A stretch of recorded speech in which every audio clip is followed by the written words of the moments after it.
E a moratória da soja é um pacto ambiental feito entre entidades representantes dos produtores de soja no Brasil. Organizações não governamentais e o governo então se uniram para evitar o desmatamento da Amazônia. Um relatório de acompanhamento mostrou que 98% das áreas de soja cultivadas estão em terrenos abertos antes de 2008, ou seja, não invadiram ambiente de conservação. Para entender a extensão da moratória e o cenário atual da cultura na Amazônia, eu falo agora com o gerente de sustentabilidade da Biov, Bernardo Pires. Oi, Bernardo, bom dia para você. Bem-vindo aqui ao nosso Bem da Terra. Bom dia, Renata. Obrigado pelo convite e um prazer poder participar.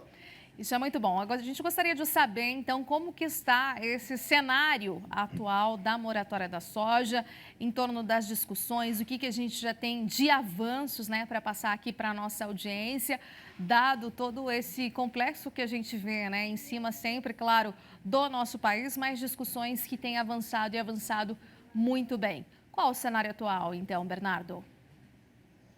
Renata, a moratória ela completa 15 anos. Nós instituímos esse pacto em 2006.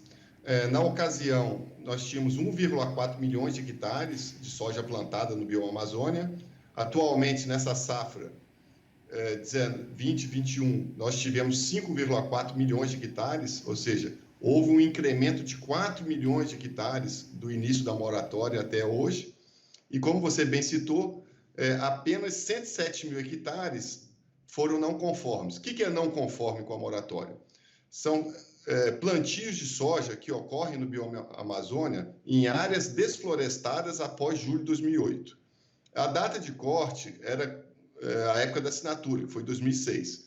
Mas, como nós tivemos em 2012 a aprovação do Código Florestal, o Grupo de Trabalho da Soja, que coordena esse pacto, decidiu colocar a data de corte para julho de 2008, acompanhando, então, o Código Florestal. E esses 107 mil, Renata, representam apenas 2% da soja plantada no bioma Amazônia, né, que é 5,4 milhões de hectares, e representa apenas 1,5% de todo o desmatamento que ocorreu no bioma Amazônia desde 2008, que foi de 7 milhões de hectares. Ou seja, em hipótese nenhuma, nós inibimos a expansão da soja na Amazônia. O que nós inibimos é a expansão em cima de área de floresta, porque a gente pode falar daqui a pouquinho, né? É uma exigência do nosso mercado consumidor, principalmente mercado europeu. Exato, né? A gente, inclusive, teve aí como destaque nas capas dos jornais esse aumento aí realmente de a questão de queimadas, de incêndio, de desflorestamento. Enfim, a gente tem aí, por outro lado, toda a questão sempre dos olhares, principalmente do mercado europeu, sobre o nosso país, né? Como é que vem sendo construído esse diálogo e essa transparência, de fato, né, para realmente mostrar com clareza e com dados que a lição de casa vem sendo feita, vem sendo cumprida, Bernardo? Ótima pergunta, Renata. O mercado europeu, hoje, para o complexo soja, o que é o complexo soja? Grão, farelo e óleo. Ele representa a importação de 50% do nosso farelo, do farelo brasileiro, que é um mercado hoje em torno de 4 bilhões de dólares. Então, esse mercado que não é de hoje, ele exige produtos que não tenham vínculo com desmatamento, não só a soja, mas algodão, milho, papel e celulose, né? Já há pelo menos 20 anos que há essa exigência de produtos livres de desmatamento e que também não possuam sobreposição com terras indígenas e unidades de conservação. E aí, às vezes, muitos produtores comentam, Bernardo, mas a nossa soja não vai toda para a China? Olha, o grão, 78% do grão vai para a China. Mas o farelo, que inclusive tem mais valor agregado que o grão, metade vai para a Europa. Então, por isso, é um mercado que nós temos que ter grande atenção e atender esses critérios de sustentabilidade. O produtor que está nos assistindo, queria só dar um recado, que nós estamos do lado de vocês, né? Inclusive, nós temos programas aí de assistência técnica, como Soja Plus, a questão de logística, né, de melhoria das rodovias, financiamento. Tudo é feito em conjunto com os produtores. Então, evite problemas na comercialização. não plante soja em áreas abertas após julho de 2008 no bioma Amazônia. E, para nossa sorte, Renata, 95% ou mais do desmatamento que ocorre na Amazônia, né, nesses períodos, há 11 anos que eu venho acompanhando isso aqui pela Biov, são desmatamentos ilegais. Então, no fundo, o que a gente bloqueia mesmo é o desmatamento ilegal, tá bom? Exatamente, que acaba muitas das vezes pagando preço, né, pelos produtores que fazem ali o trabalho correto de maneira bastante importante para a sustentabilidade brasileira, mas esses casos, né, isolados acabam comprometendo toda uma cadeia. Foi muito importante você sinalizar o farelo de soja como produto de grande valor e alto valor agregado, como metade aí é exportado para o mercado tão importante que é o mercado europeu, ou seja, e as exigências que vêm sendo feitas frente aí à nossa sustentabilidade. Você acredita num melhor diálogo, né? E isso já vem ocorrendo já nos próximos anos, a partir do momento que a gente vem evoluindo safra após safra, Bernardo? Perfeitamente, Renata. Em 2004, nós tivemos aí picos de desmatamento na Amazônia de 28 mil quilômetros quadrados. 2012, 2013, esse desmatamento caiu para 5 mil quilômetros quadrados e hoje está na ordem de 11 mil quilômetros quadrados. Mas, para quem já viu desmatamento da ordem de quase 30 mil, caiu 3 vezes, né, digamos, para os dados de hoje, o desmatamento na Amazônia. Não podemos desprezar essa evolução.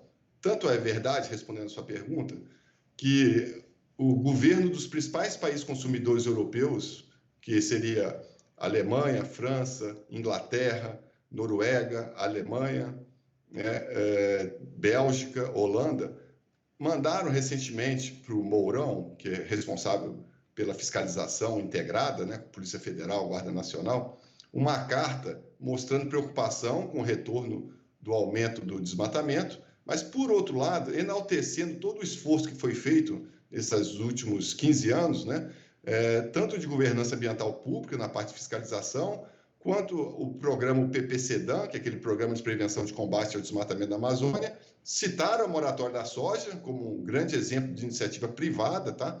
Então, nosso pacto não tem nenhuma implicação jurídica para o produtor rural. Se o produtor rural quiser abrir, é um direito dele, né? Só também é um direito nosso não poder comercializar esse produto, porque a gente não tem para quem repassar. Então, o mercado europeu reconhece esse esforço, né? Mas há uma preocupação ainda eminente, porque os números retomaram, né?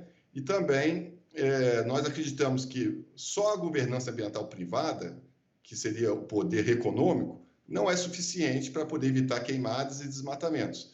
Nós precisamos, sobremaneira, ter também o complemento da governança ambiental pública, com monitoramento, controle, fiscalização do ilegal.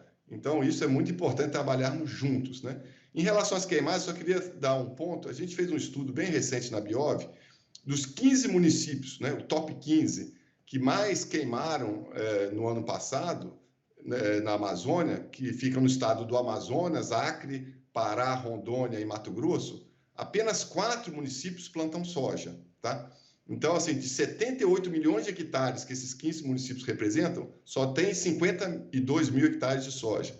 Ou seja, a participação do agronegócio nesses municípios que estão mais queimando está totalmente desvinculado, né? Então, isso é importante mostrar também que o produtor, além de respeitar as matas ciliares, as áreas de preservação permanente, a gente vê isso claramente nas imagens de satélite, ele realmente não tem nenhum interesse, aliás, muito pelo contrário, ele faz vários programas para eliminar o fogo da propriedade rural, prevenir o fogo na fazenda, que só causa prejuízo. Então, era importante esclarecer, desmistificar essa relação de agricultura com focos de incêndio, que ocorrem normalmente em áreas que não têm grandes extensões de cultura agrícola. Excelente você discorrer esse dado aqui para a gente, para a nossa audiência. Agora, Bernardo, se a gente tem um cenário, né, que vem aumentando, sim, de fato, aí, essas aberturas diárias, né, conforme você mencionou, que teve até a questão, a gente cobriu bastante na época da coalizão, enfim, de entidades, empresas, né, se manifestando aí e levando essa carta importante ao governo.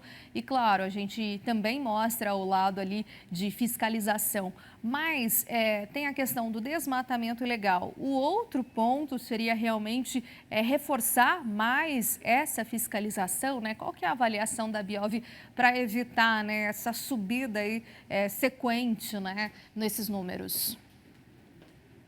Perfeito. A moratória, ela tem um efeito muito forte, né, em relação à queda do desmatamento. Nós monitoramos 102 municípios, que correspondem a 98% da área plantada de soja na Amazônia.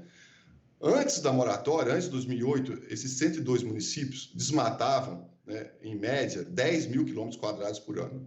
Hoje, caiu para 2.400 quilômetros quadrados por ano. Ou seja, a moratória fez despencar 4 vezes o desmatamento na área de soja da Amazônia. Por outro lado, Renata, se você quiser realmente ter mais eficiência, não só nessas áreas, mas eu diria assim, no bioma como um todo, é imprescindível que você tenha monitoramento, controle, poder de polícia. E como que se faz isso, né? Nós já temos um case de sucesso no Brasil.